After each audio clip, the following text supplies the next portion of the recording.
Баршаңызға қайырлы күн, менің каналыма қош келдіңіздер. Бүгін сіздерге самсаның рецептімен бөлісетін боламын. Менімен бірге болыңыздар. Бұл самсаның қамыры суға иленген, қатпарлы және қатты болып келеді. Олай болса бастаймыз. Ыдысымызға 2 стакан су, 2 жұмыртқа, тұзымызды салып, жақсылап араластырып, ұнымызды қосып, қамыр қылып илейміз. Жалпы бұл жерде қамыр қатты болып иленуі керек. Описание бөліміне мөлшерін қалдыратын боламын. Яғни 500 грамм суға 950 грамм ұнды қосып илейміз. Одан аз, одан артық қоспаңыздар. Сол кезде сіздің тестаңыз тура менікіндей болып шығатын болады. Осылай жақсылап қайырып илеп, қатты қамыр илейміз.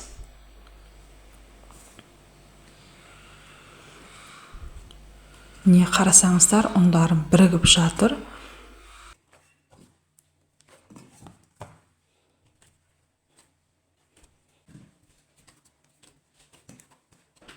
Жақсылап осылай илейміз де, бұның ие жақсы қануы керек. Ол үшін біз қайта-қайта қайырып тұру керек. Жарты сағат сайын 2-3 рет жасауымыз керек. Мысалға мен қазір міне илеп болдым. Енді осыны салфанға салып жарты сағатқа қоямын. Салфанның ішіндегі ауасын шығарып, осылай ауа кірмейтіндей қылып, аузын бекітіп, осылай жарты сағатқа қоямыз. Жарты сағат өткеннен кейін қамырымызды алып, тағы да осылай жасаймыз. Уже қамыр бұл кезде кішкене жұмсарады. Осылай қайырып илейміз де, тағы да салфанымызға салып, жарты сағатқа қоямыз. Жарты сағат өткеннен кейін тағы да солай жасаймыз. Екіншісі бұл жерде көрсетілген жоқ. 2 рет мен жасадым солай. Мынау үшіншісінде уже біз міне қарасаңыздар, тегістелген, қамырдың иі қанған. Енді бұны 3 бөлікке бөлеміз. 3 бөлікке бөлгеннен кейін тағы да осылай зуалаймыз.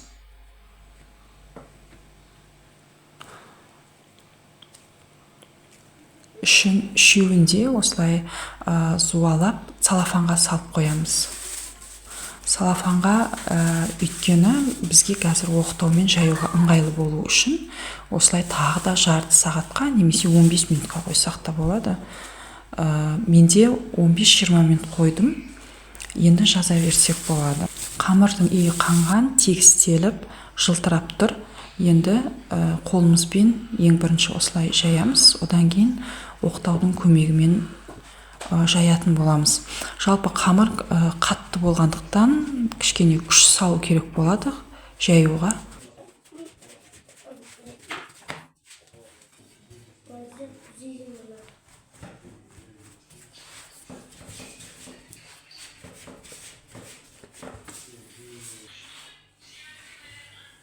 Осылай жайып шығамыз. Қамыр қалың болу керек, жұқалап жаймауымыз керек. Қалың болу керек. Еттің қамырына жаямыз ғой, содан да қалың болу керек. Мына жерде көрсетіліп тұрған шығар енді. Қалыңдау қылып жаямыз. Одан кейін сармаймыз. Менде гхи майы.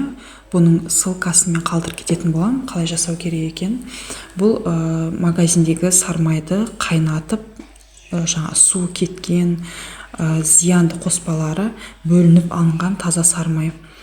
Соны жағамыз. Жағып болғаннан кейін бұл май кепкеннен кейін барып ораймыз. Мынау кепкен түрі. Бұл сіздің екінші зуала қамырыңызды жайып болам дегенше кебетін болады. Осылай кепкеннен кейін барып, тарта отырып ораймыз. Осылай одан кейін ораған кезде нығыз болу керек.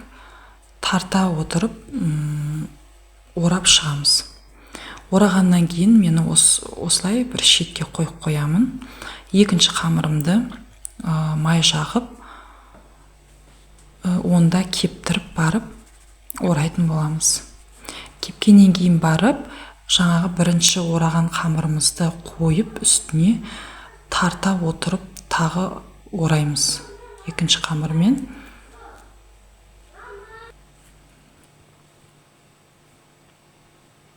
Осылай тағы шетке қойып, үшінші қамырымызды майын жағып кептіріп аламыз.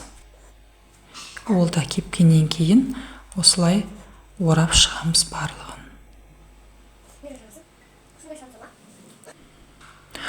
Орап болғаннан кейін тағы да осылай видеода көрсетілгендей орап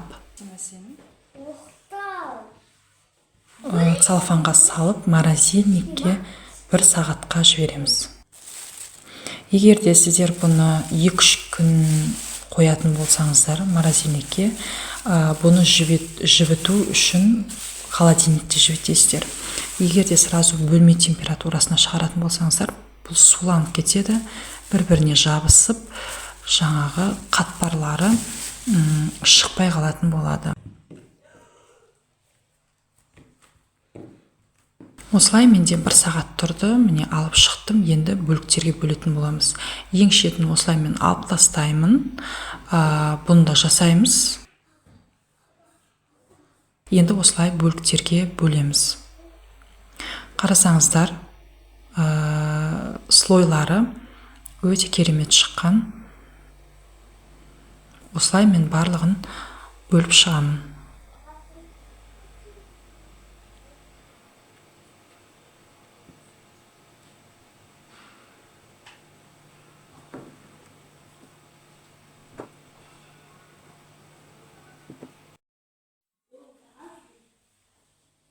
Жаятын боламыз. Жайған кезде кішкене ғана ұн себеміз. Одан кейін оқтауды дәл ортасына қойып, шетке қарай жаямыз.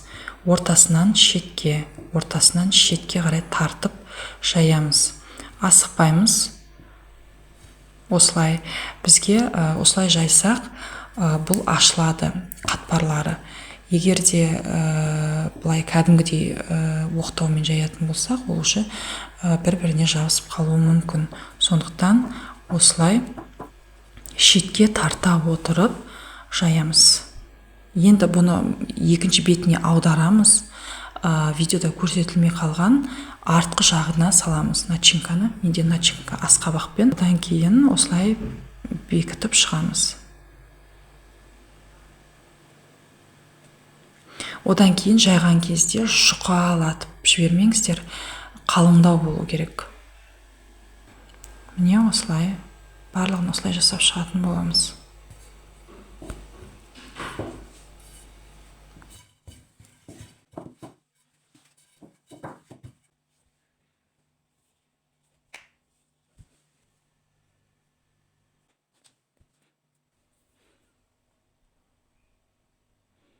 Енді противенге пергамент қағазын орналастырып, үстіне самсаларымызды қоямыз. Менде пергамент қағаз таусыл қалыпты, сондықтан май жағып осылай орналастырып шықтым.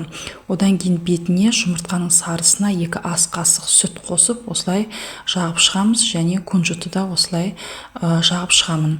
Және духовкаге 180 градуста пісіріп аламыз. Духовка алдын ала қыздырып алуды ұмытпаңыздар. Міне менің самсаларым пісіп шықты, өте әдемі және дәмді болып шықты, қатпарлы болып шыққан. Сіздерге рецепт ұнады деген сенімдемін. Сондықтан жасап көріңіздер. Егер ұнап жатса, маған лайк баса кетіңіздер. Сау болыңыздар, ас болсын.